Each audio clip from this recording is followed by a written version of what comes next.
अस्सलाम वालेकुम dear student, उम्मीद है आप सब लोग खैरियत से होंगे। डियर स्टूडेंट, मैं हूं मोहम्मद इमरान आपके साथ स्कोप साइंस अकेडमी के साथ। डियर स्टूडेंट, इससे पहले हमने आरसी और आरएल सीरीज सर्किट पढ़ा था। तो आज हम देखेंगे कि अगर हम रजिस्टर, कैपेसिटर और इंडक्टर इन तीनों को सीरीज में कनेक्ट कर दें तो फिर क्या होगा। तो बहुत सारी बातें यहाँ पर इंपॉर्टेंट बातें जो है वो डिस्कस होने वाली हैं। तो सीरीज रेजोनेंस सर्किट की तरफ जाने से पहले आपसे गुजारिश है कि हमारे चैनल को सब्सक्राइब करें, लाइक करें, कमेंट करें, बेल आइकन को टच करें। तो चलते हैं हम अपने नेक्स्ट टॉपिक की तरफ जो हमारे पास है आरएलसी सीरीज सर्किट या सीरीज रेजोनेंस सर्किट। तो डियर स्टूडेंट, यहां पर आपने रजिस्टर, इंडक्टर और कैपेसिटर इन तीनों को सीरीज में कनेक्ट कर देना है। जैसे ये मैंने रजिस्टर, इसी तरह से यहां पर हमने कनेक्ट कर दिया है इंडक्टर और यहां हमने कनेक्ट कर दिया है कैपेसिटर। तो इस रजिस्टर को, इस इंडक्टर को और इसी तरह से इस कैपेसिटर को हमने एक अल्टरनेटिंग करंट सोर्स के साथ, एक एसी सोर्स के साथ सीरीज में कनेक्ट कर दिया है। अब डियर स्टूडेंट, जब हम इन तीनों को सीरीज में कनेक्ट करेंगे तो हमने one by one AC through resistor, AC through capacitor, AC through inductor ये पढ़ा था। और इसके साथ साथ हमने ये देखा था कि हमारे पास वोल्टेज और करंट में क्या फेज डिफरेंस है। अगर हम रजिस्टर की बात करते हैं तो क्या फेज डिफरेंस है, इंडक्टर में क्या है और रजिस्टर में, कैपेसिटर में क्या है। तो इसी तरह से हमने पढ़ा था कि अगर हम बात करते हैं रजिस्टर की, तो रजिस्टर के अंदर हमारे पास वोल्टेज और करंट दोनों हमारे पास क्या थे, इन फेज थे, इन फेज टू ईच अदर। इसी तरह से फिर हमने बात की थी कैपेसिटर की, तो हमने कहा था कि कैपेसिटर में करंट जो है वो लीड करता है और जो वोल्टेज है वो लैग करता है।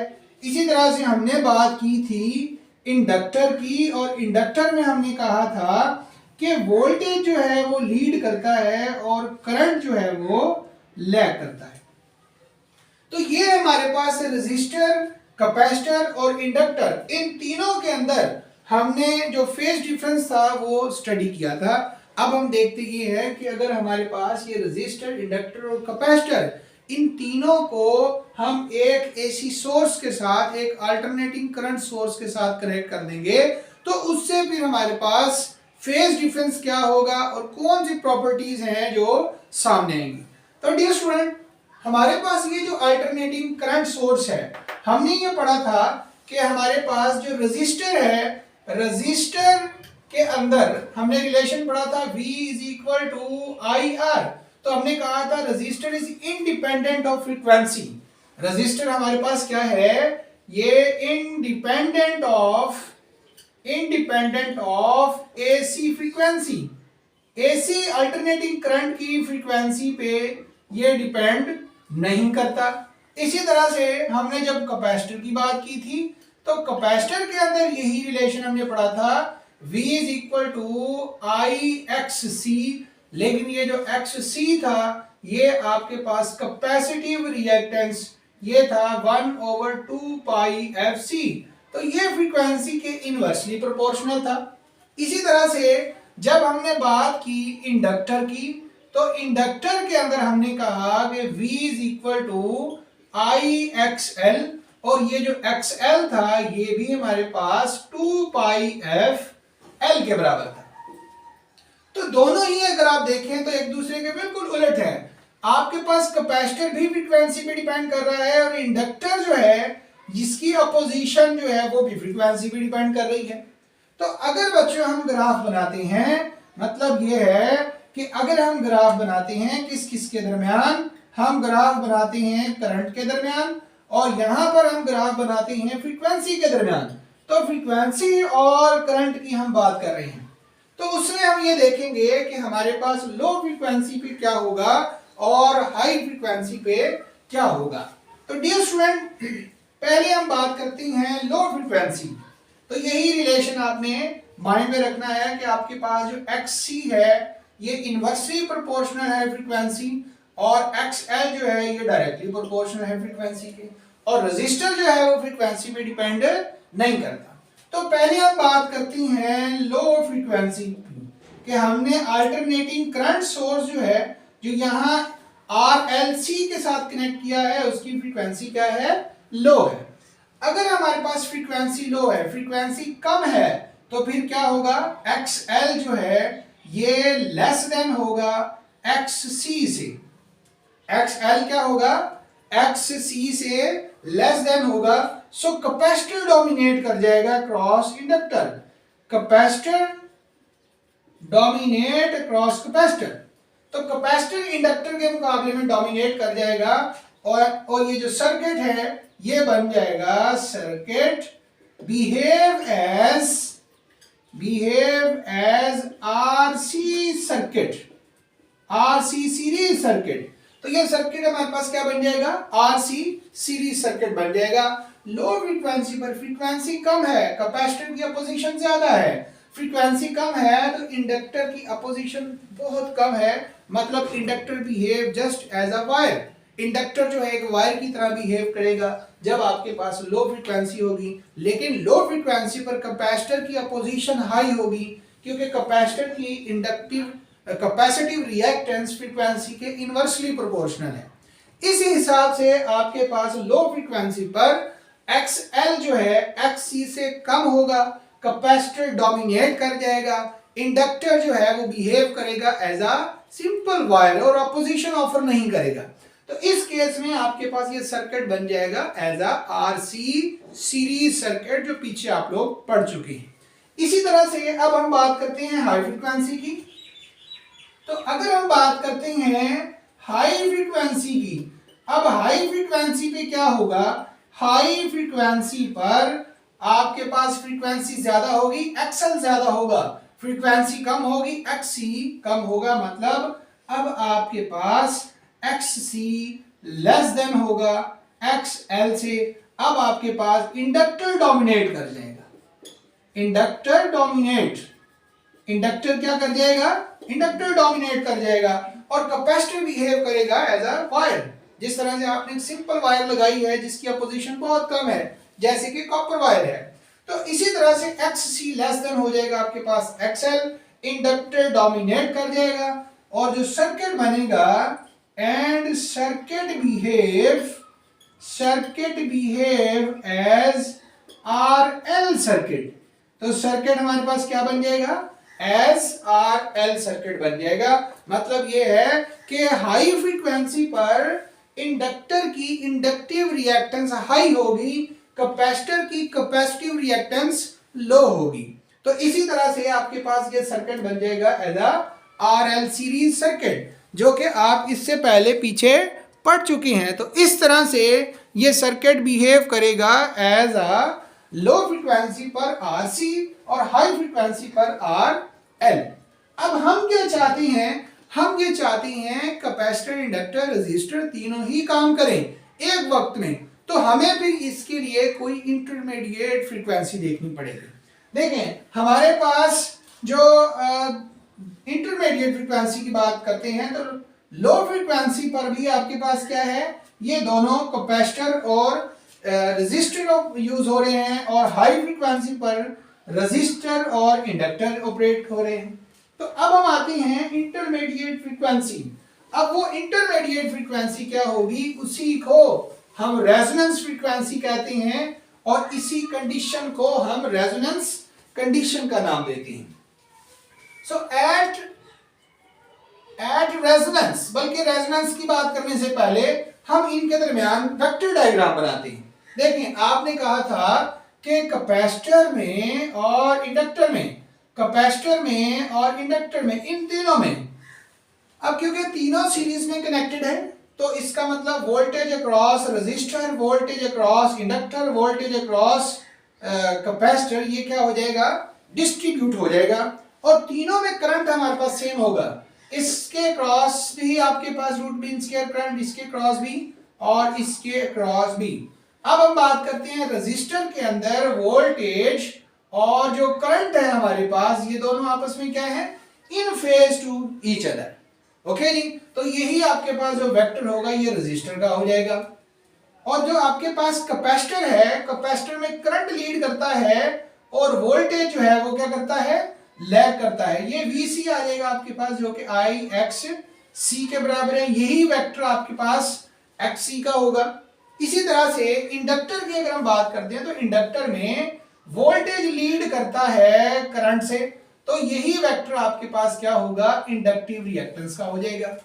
तो इस हिसाब से अगर हम बात करते हैं कि हमारे पास लो फ्रीक्वेंसी पर ये क्या बन रहा है, RC सर्किट बन रहा है, और हाई फ्रीक्वेंसी पर ये RL सर्किट बन रहा है। तो क्यों ना हम एक ऐसी फ्रीक्वेंसी तलाश करें जिस पर आपके पास XL और XC बराबर हो जाएं, क्योंकि XL और XC वेक्टर डायग्राम के मुताबिक ये दोनों ही एक दूसरे के ऑपोजिट हैं। अगर ये दोनों ऑपोजिट है, अगर इनकी वैल्यू सेम आ जाती है, हम कोई ऐसी फ्रीक्वेंसी फाइंड करते हैं, कोई ऐसी इंटरमीडिएट फ्रीक्वेंसी लेते हैं जिस फ्रीक्वेंसी पर आपके पास XL और XC का मैग्नीट्यूड बराबर हो जाए, तो दोनों एक दूसरे के ऑपोजिट हैं, दोनों एक दूसरे को कैंसिल कर देंगे। ना ये RC सर्किट रहेगा, ना ये RL सर्किट रहेगा, बल्कि XL और XC एक दूसरे को कैंसिल कर देंगे और उसके बाद ये सिर्फ और सिर्फ एक रेजिस्टिव सर्किट बच जाएगा। ये बिल्कुल ऐसे सर्किट होगा जैसे आपने सर्किट में जस्ट एक रेजिस्टर लगाया हुआ है। सो एट इंटरमीडिएट फ्रीक्वेंसी, तो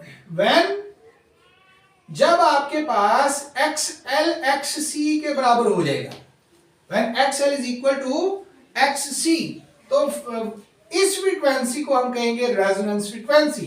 तो आप इसको डिफाइन कर सकते हैं, इसको हम डिफाइन करते हैं, यहीं पे डिफाइन करते हैं फ्रीक्वेंसी एट विच, वो फ्रीक्वेंसी जहां पर XL is equal to XC, capacitive और inductive reactance both become equal, at which XL is equal to XC is called resonance frequency। इसे हम क्या नाम देंगे, रेजोनेंस फ्रीक्वेंसी का नाम देंगे। सच कंडीशन, ऐसी जो आपके पास कंडीशन होगी, such condition called resonance condition, इसे हम क्या नाम देंगे, ऐसी कंडीशन को रेजोनेंस कंडीशन का नाम दिया जाएगा। तो बच्चों हमने देखा कि हमारे पास लो फ्रीक्वेंसी पर ये सर्किट बन रहा है RC, हाई फ्रीक्वेंसी पर ये सर्किट बन रहा है RL। तो हमने एक ऐसी इंटरमीडिएट फ्रीक्वेंसी फाइंड की है, ऐसी इंटरमीडिएट फ्रीक्वेंसी फाइंड की है जिसको हमने FR से रिप्रेजेंट किया है, मतलब कि रेजोनेंस फ्रीक्वेंसी, जहां पर ये just behave as a resistive circuit. ये क्या बन रहा है, एक रेजिस्टिव सर्किट बन रहा है, क्योंकि जब इन दोनों का मैग्नीट्यूड आपस में क्या हो गया, इक्वल हो गया, तो ये दोनों एक दूसरे को क्या कर देंगे, कैंसिल कर देंगे, और ये आपके पास बच जाएगा जस्ट ओनली रेजिस्टिव सर्किट। ये सिर्फ आपके पास क्या बच जाएगा, रेजिस्टिव सर्किट बच जाएगा। अब पहले तीन अपोजिशंस थी, रेजिस्टर की, कैपेसिटर की और इंडक्टर की। अब जस्ट रेजिस्टर की अपोजिशन है, जिसकी वजह से हमारे पास जो करंट होगा I नॉट, ये मैक्सिमम होगा, जो कि V नॉट ओवर R के बराबर होगा। करंट हमारे पास क्या होगा, मैक्सिमम, जो किसके बराबर होगा, V नॉट ओवर R। अब हम इस रेजोनेंस फ्रीक्वेंसी के लिए रिलेशन ट्राई करते हैं कि रेजोनेंस फ्रीक्वेंसी जो है इसका क्या रिलेशन होगा। तो डियर स्टूडेंट, अभी हमने कहा कि रेजोनेंस पर हमारे पास XL XC के बराबर होता है। XL हमने पढ़ा है ये ओमेगा L के बराबर है, और XC 1 ओवर ओमेगा C के बराबर है। हम इस ओमेगा को ओमेगा से मल्टीप्लाई करेंगे, ओमेगा स्क्वायर हो जाएगा, और इस L को C के साथ ले जाएंगे तो LC हो गया। फिर बोथ साइड पर स्क्वायर रूट लेते हैं, इधर ओमेगा स्क्वायर के ऊपर स्क्वायर रूट लेंगे, इधर 1 ओवर LC के ऊपर स्क्वायर रूट लेंगे, तो स्क्वायर से स्क्वायर रूट कैंसिल, तो ओमेगा आ गया आपके पास 1 over LC square root. Omega इसके बराबर है।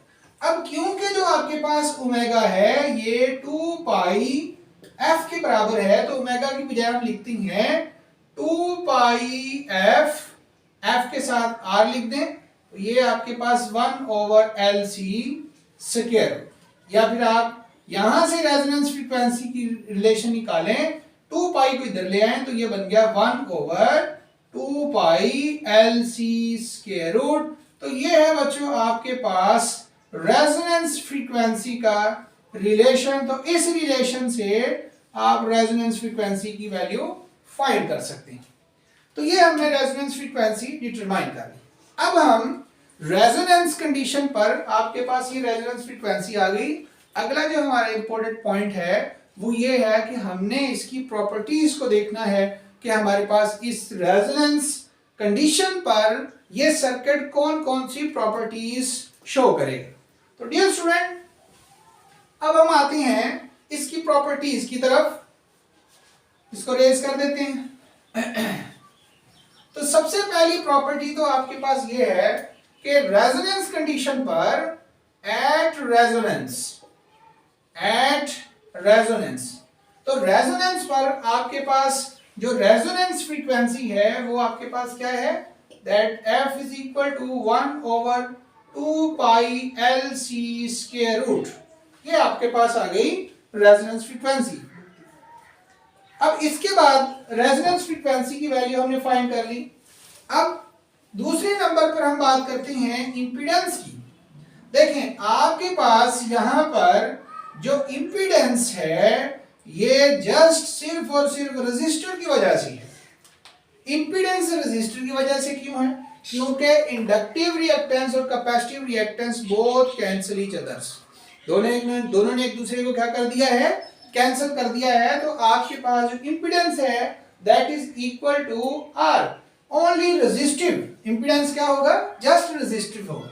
अब अगर हम बच्चों रेजिस्टर की बात करते हैं तो रेजिस्टर के अंदर वोल्टेज और करंट ये दोनों क्या होते हैं, इन फेज होते हैं। सो इसका मतलब अगर इंपीडेंस जो है ये रेजिस्टेंस के बराबर है देन तो उस केस में voltage and current are in phase to each other. तो both are in phase to each other. अगर दोनों इन फेज हैं इसका मतलब ये होगा कि आपके पास थीटा क्या होगा, 0 होगा। अब जब आपके पास थीटा 0 है, हम यहां पर पावर फैक्टर की बात करते हैं तो पावर फैक्टर किसके बराबर था, कॉस ऑफ थीटा की। तो अब हम कॉस थीटा की बजाय कॉस 0 लिखेंगे और कॉस 0 हमारे पास 1 के बराबर होगा। तो दूसरी प्रॉपर्टी आपके पास क्या है, तो दूसरी प्रॉपर्टी में आप बताएंगे कि इंपीडेंस हमारे पास जो है वो रेजिस्टेंस की वजह से है। सर्किट अब रेजिस्टिव है। अगर सर्किट रेजिस्टिव है तो इसमें वोल्टेज और current both are in phase to each other. अगर वोल्टेज और करंट दोनों एक दूसरे के हिसाब से इन फेज हैं, थीटा हमारे पास 0 होगा और पावर फैक्टर हमारे पास 1 के बराबर होगा। अब ये दूसरी प्रॉपर्टी थी इसकी। तीसरी प्रॉपर्टी बच्चों हमारे पास ये है, अब क्योंकि इंपीडेंस आपके पास क्या है, सिर्फ रेजिस्टिव है। इंपीडेंस क्या है, सिर्फ रेजिस्टिव। तो इसका मतलब ये है कि इंपीडेंस आपके पास मिनिमम है। इंपीडेंस क्या है आपके पास, मिनिमम। तीसरे नंबर पे इंपीडेंस जो है वो आपके पास क्या है, मिनिमम है। Impedance is minimum. इंपीडेंस क्या है आपके पास, मिनिमम है और that is equal to R. ये जो मिनिमम इंपीडेंस है वो भी किसकी वजह से है, उस रेजिस्टर की वजह से है जो हम यूज कर रहे हैं। तो रेजोनेंस फ्रीक्वेंसी पर आपके पास इंपीडेंस कम से कम होगा जो कि उस रेजिस्टर के बराबर होगा।